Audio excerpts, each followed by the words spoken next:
Guinness Record. Ibu Bapak sekalian, selamat Natal.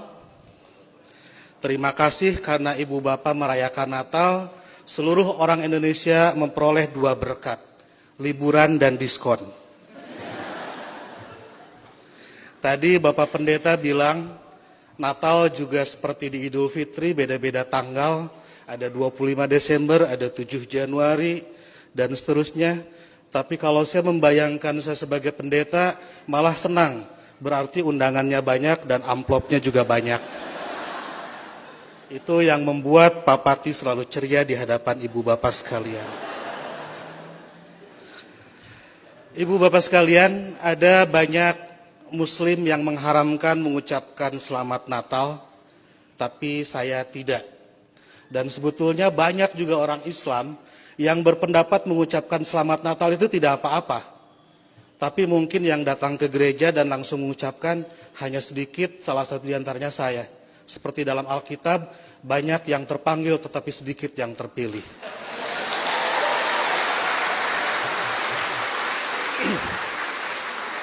Mereka mengharamkan mengucapkan Selamat Natal karena kalau mengucapkan Selamat Natal besok jadi Kristen.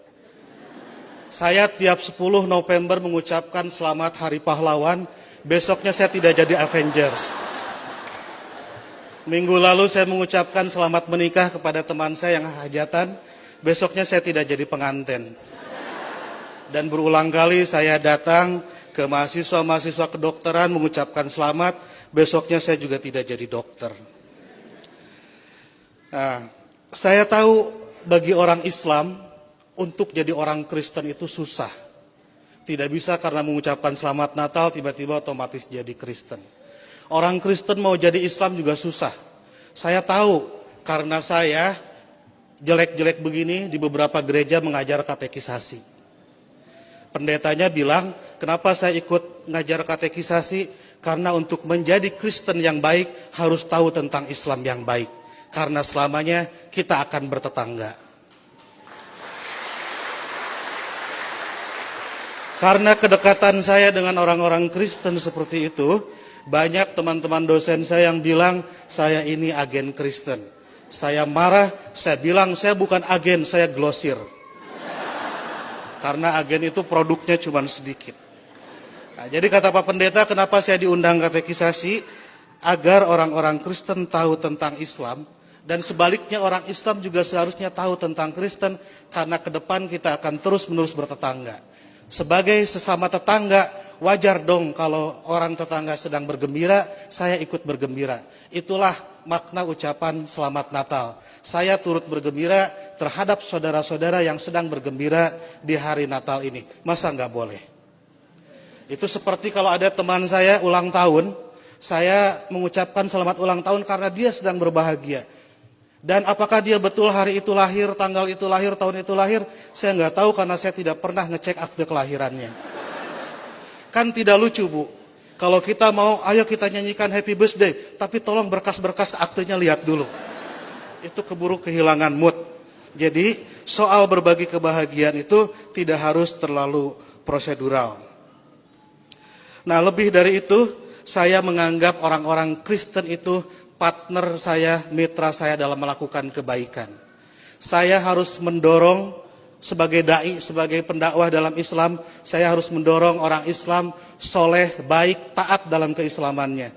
Dan saya juga harus mendorong orang-orang Kristen baik, soleh, taat dalam kekristenannya. Karena kalau masing-masing baik, tidak akan ada terjadi konflik. Jadi saya harus mendorong orang Kristen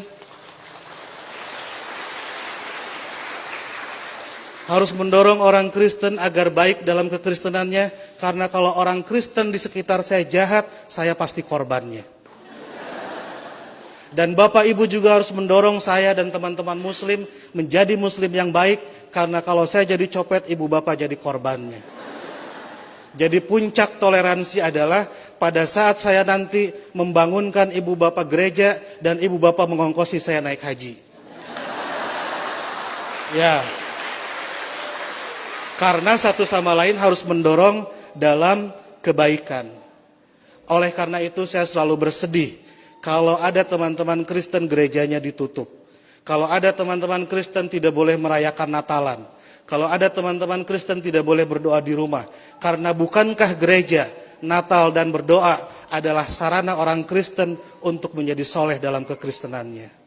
Sebagaimana juga saya sebagai muslim membutuhkan masjid, membutuhkan Idul Fitri, membutuhkan salat untuk membuat muslim menjadi baik dalam kemuslimannya. Oleh karena itu, marilah kita sebagai sama-sama manusia mendorong satu sama lain agar baik, karena kita sama-sama diciptakan dari tanah. Kalau ada manusia yang tidak baik, mungkin dia dibikin dari tanah sengketa. Lebih dari itu, saya melihat kelahiran Kristus adalah berkah tidak hanya bagi orang Kristen, tapi juga untuk dunia. Karena dengan lahirnya Kristus, 3 miliar penduduk dunia menjadi beragama Kristen dan lebih berpotensi melakukan kebaikan dalam kekristenan itu. Dan ibu bapak harus juga mensyukuri kelahiran Nabi Muhammad, karena dengan lahirnya Nabi Muhammad 2,5 miliar penduduk dunia menjadi Islam dan lebih berpeluang berbuat baik dalam keislamannya. Jadi Kristus dan Muhammad adalah mitra yang kita semua harus meneruskan itu. Saya kira yang haram itu bukan mengucapkan selamat Natal. Yang haram itu adalah mulut yang menyakiti hati sesama manusia. Sekali lagi saya ucapkan selamat Natal, selamat berbahagia, dan agar saya tidak menyaingi pidatonya Pak Pendeta, saya akhiri. Dan sebelum saya akhiri, teman-teman santri saya bawa bunga Pak Pendeta, ingin membagikan kepada Pak Pendeta, petugas gereja dan ibu bapak sekalian. Tapi karena bunganya tidak banyak, yang dapat hanya sebagian, yang lain insya Allah dapat bunga bank untuk belanja Natal. Boleh bagi bunga? Oke.